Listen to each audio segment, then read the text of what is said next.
Hello and welcome, I'm Nikita Kapoor and you're watching the Daily Jagran. In this special segment, we will bring you all the top stories of the day. Let's begin.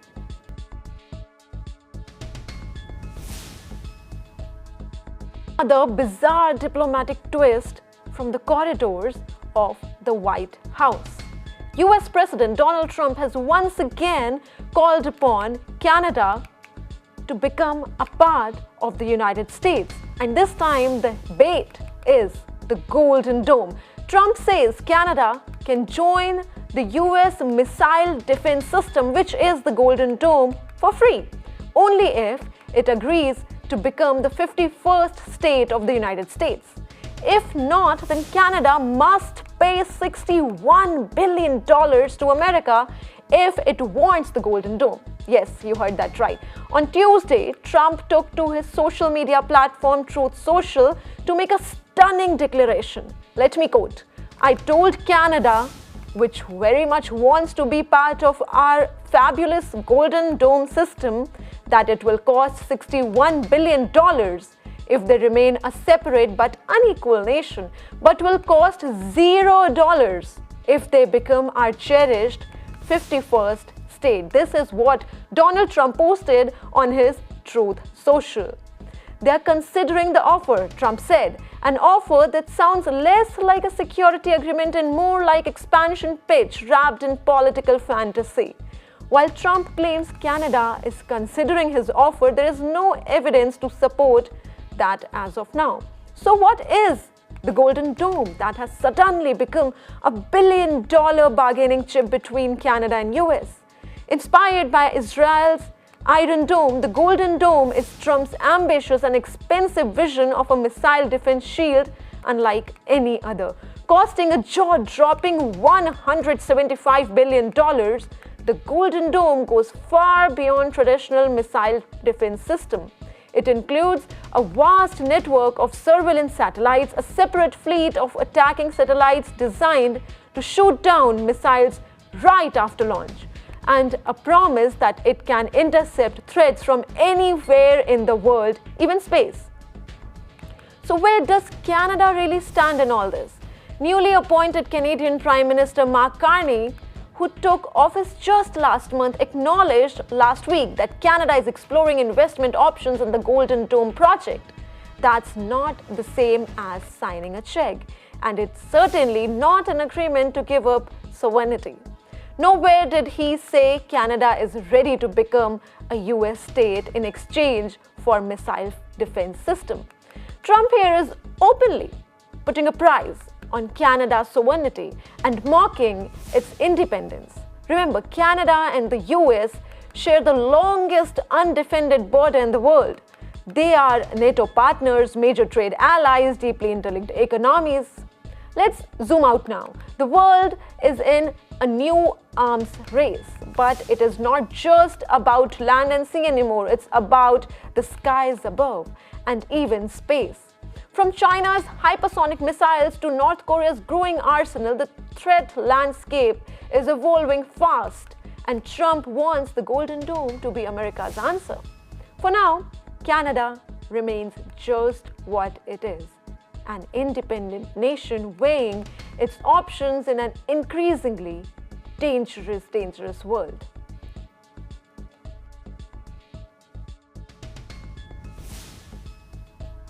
The Trump administration has taken yet another headline step on foreign student entry. All US embassies around the world have been ordered to halt the scheduling of student visa interviews. Why? Because the Trump administration now wants to vet the social media profiles of international applicants before allowing them into the country. On Tuesday, Secretary of State Marco Rubio sent out a cable to US diplomatic missions globally, instructing them to stop scheduling new student visa interviews until further notice. This is not just a policy shift, it's a global pause, a freeze that affects hundreds of thousands of students, especially from countries like India and China, who collectively make up the majority of international students in the US. And now, All of them, including current applicants, are hopefuls, are caught in the limbo. So what exactly is social media vetting? It means that before a student is granted a visa to study in the United States, immigration and consular officials will now comb through their online activity. Your Twitter, Instagram, Facebook, TikTok, LinkedIn, even the likes, the comments, the posts they share, the pages they follow. In other words, the personal is now official. Officials will use this data to judge a student's intentions, ideologies, affiliations, and potential for posing a national security risk, or in some cases for spreading anti-Semitism. A concern that has risen sharply after pro-Palestine protests erupted on American campuses last year. The Trump administration has long cast a wary eye on foreign students. It blocked funding for prestigious institutions like Harvard, citing ideological concern. It has issued repeated warnings to student visa holders about their conduct and affiliations, and now it's moving to make social media a decisive factor in the visa process. Now let's talk about the real impact. This very decision will have immediate consequences for countries like India, which sent the highest number of students to the United States last year, followed by China. Thousands of students who are in the middle of their visa application process may now face delays, denials, or deeper scrutiny based not just on their academic merit but on their Instagram posts from years ago. Is it fair to deny a scholarship winner from Delhi or Shanghai because of a tweet from high school? And who decides what's threatening and what's just free speech? These are just questions echoing in embassies and classrooms across the globe. One post, one comment, one meme could now determine whether you step foot on US campus or never even get the chance.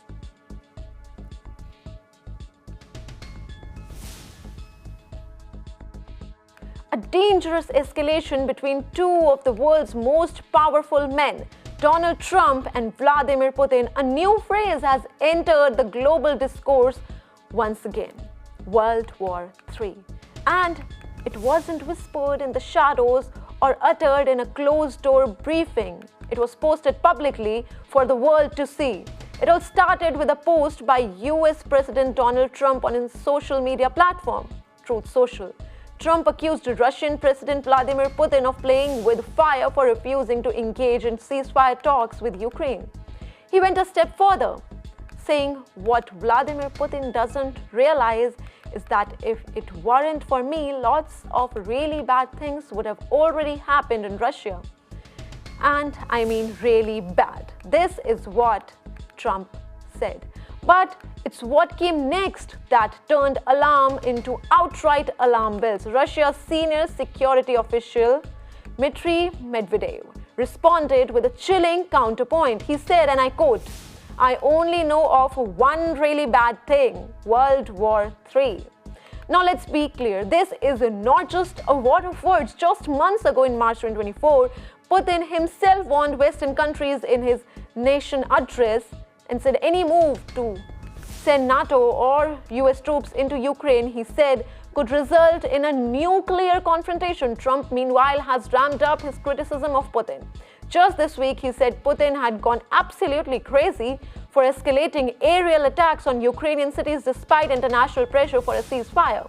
He also indicated that he's considering new sanctions on Russia. Let's talk about the man behind World War III remark. Dmitry Medvedev. He is not just any Russian politician, he is the former president of Russia, a close Putin ally. Medvedev's warning was no accident, it was a calculated threat broadcast to the whole world. A reminder that Russia still holds nuclear cards and is not afraid to invoke them.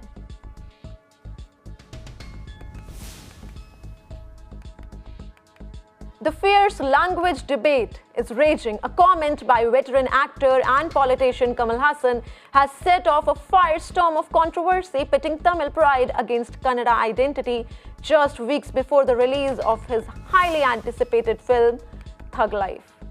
At the heart of this uproar lies a remark, short and striking.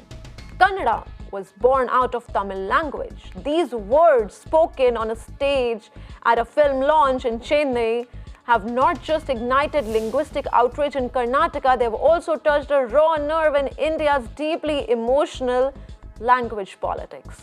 Let's start with the moment that sparked the fire. At the Chennai launching of his film Thug Life, Kamal Haasan began his speech with the Tamil phrase meaning "my life, my relationship, my Tamil." It's a very famous saying.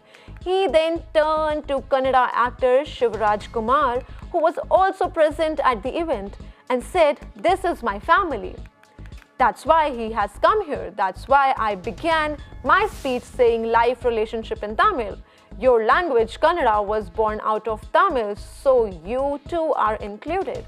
Within hours, the backlash began. Karnataka BJP chief Vijayendra Yediyurappa slammed Kamal Haasan's remarks as uncultured behavior. He accused the actor of disrespecting and hurting the self-respect of 6.5 crore Kannadigas and claimed that the statement was aimed at glorifying Tamil at the expense of Kannada. The BJP is demanding a public apology. This is not the first time language has triggered a political storm in India. The South, particularly Tamil Nadu and Karnataka, has a long history of resisting Hindi imposition, and language pride is closely tied to regional identity.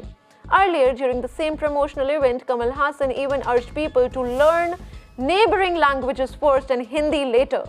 Remember the Kaveri water dispute, the anti-Hindi agitations, language in southern India is never just a tool of communication, it is a matter of dignity and obviously politics too.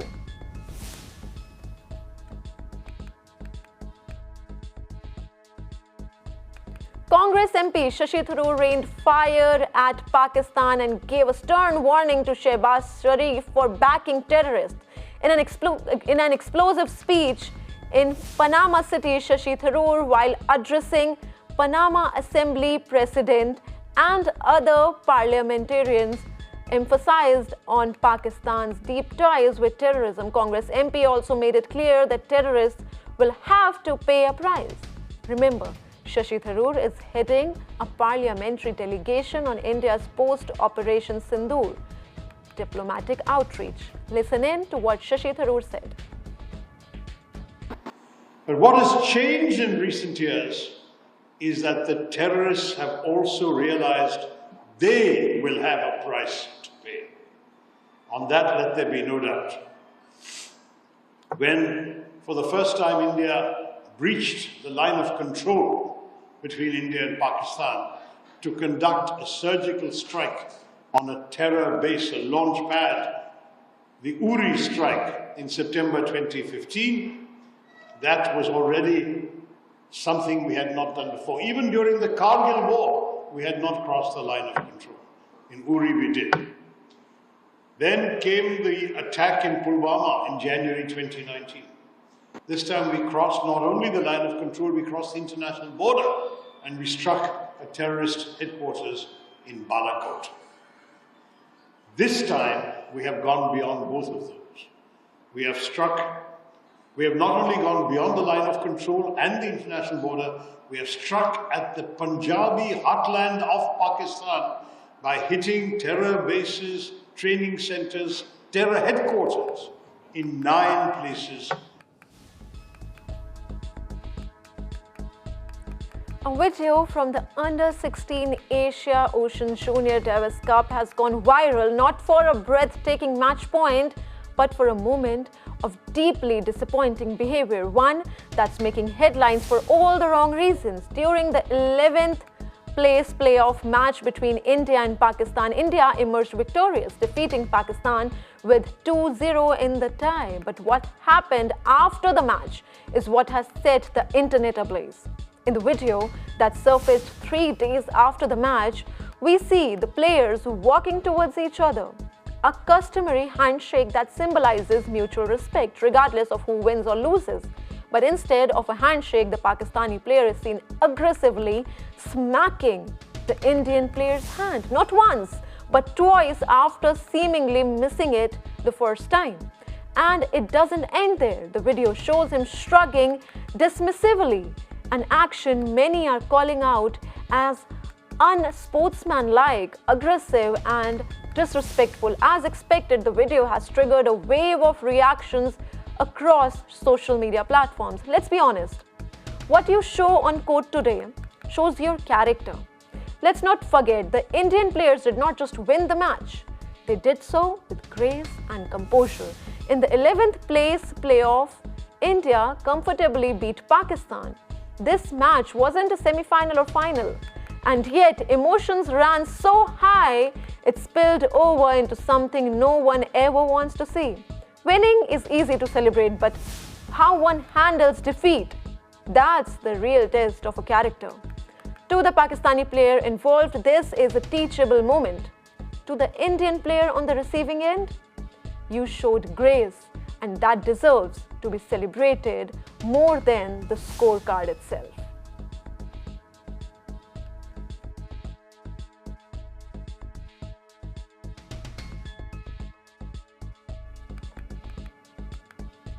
Coronavirus is back in the headlines with a noticeable spike in new cases, fresh fatalities and the detection of new variants across parts of India.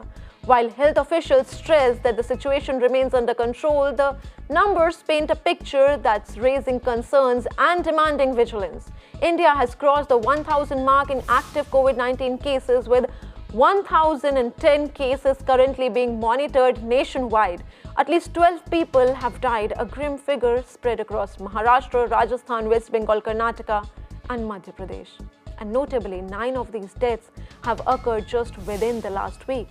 The epicenter of this current surge appears to be Kerala, which now leads the country with over 430 active cases and 2 confirmed deaths. It is followed by Maharashtra with 210 cases and Delhi reporting 104 active cases. Cities such as Mumbai, Bengaluru and Hyderabad have seen noticeable spikes, prompting local authorities to step up monitoring, testing and public advisories. Most of the new COVID-19 cases are reported to be mild.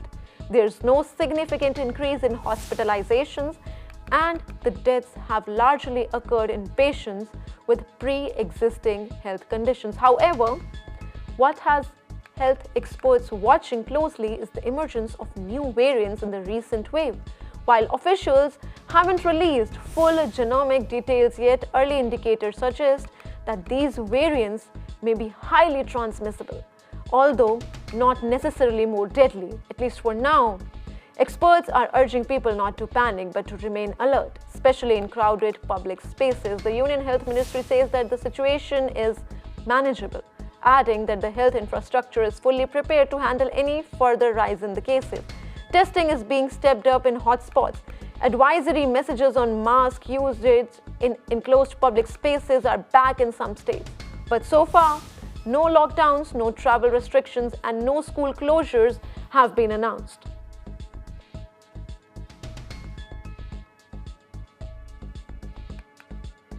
Maharashtra, Kerala and Tamil Nadu reel under nature's fury. Intense monsoon rains have caused widespread havoc across several districts in the country, severely impacting daily life and leading to loss of life and property. Waterlogging, traffic snarls and flood-like situations have been reported in multiple regions. In Maharashtra's Marathwada region, 6 people lost their lives in rain-related incidents. 4 people drowned, 1 was electrocuted and another died due to falling off a tree in Mumbai. In Mumbai, dozens of trees were uprooted due to the torrential downpour. Situation is no different in Kerala. Incessant rains for the past 4 days have disrupted roads, rail and flights. Strong winds and rising river levels have added to the crisis. Coastal regions are on high alert. The Met Department has issued a red alert for Kozhikode, Kannur and Wayanad. Tamil Nadu is also facing the brunt of the monsoon. In Nilgiri, heavy rainfall continued for the 3rd consecutive day, damaging 17 houses and displacing residents. Over 200 people have been relocated to temporary relief camps. Rescue work and relief work is underway in severely affected areas.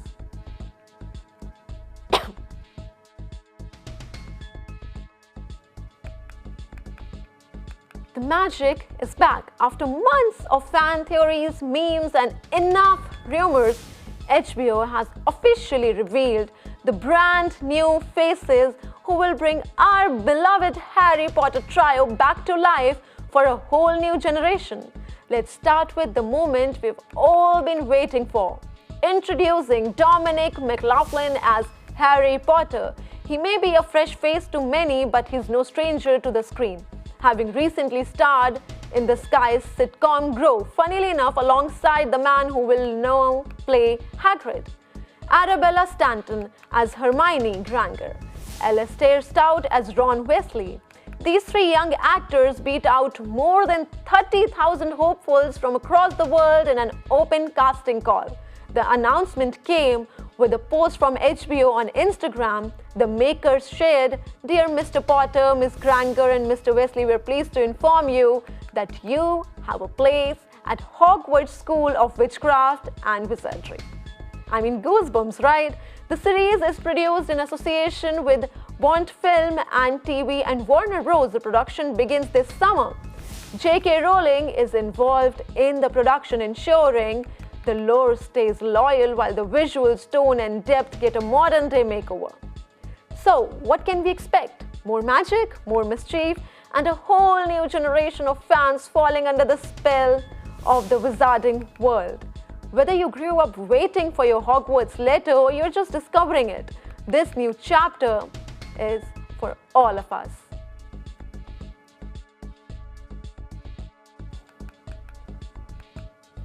Billionaire entrepreneur Elon Musk's Starlink, the satellite internet venture, is now officially poised to launch in India. Yes, you heard that right. India could soon be tapping into satellite-powered high-speed internet, and it may arrive sooner than you think. Starlink has received a letter of intent from India's Department of Telecommunications.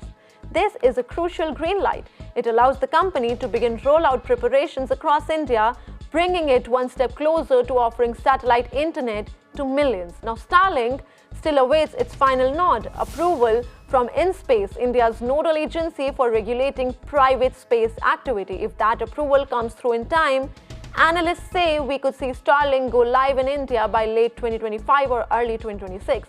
So what exactly is Starlink and why all this excitement? I'll explain. In simple terms, Starlink is a space-based internet operated by SpaceX. Starlink delivers internet services through a constellation of low Earth orbit satellites, also known as LEO satellites. Unlike traditional geostationary satellites that sit tens of thousands of kilometers above Earth, Starlink satellites orbit much closer, around 550 kilometers above us. And that makes all the difference. Here's how. Lower latency, which means smoother video calls and faster loading times. Wider coverage, because satellites aren't bound by terrain like mobile towers are. In fact, Starlink is already operational in over 100 countries, and its entry into India is being described as nothing short of a digital game changer. Now, what about the price tag? While Starlink hasn't announced exact pricing for India yet, globally it is known for affordable plans, especially when you consider what it offers: high-speed broadband from space.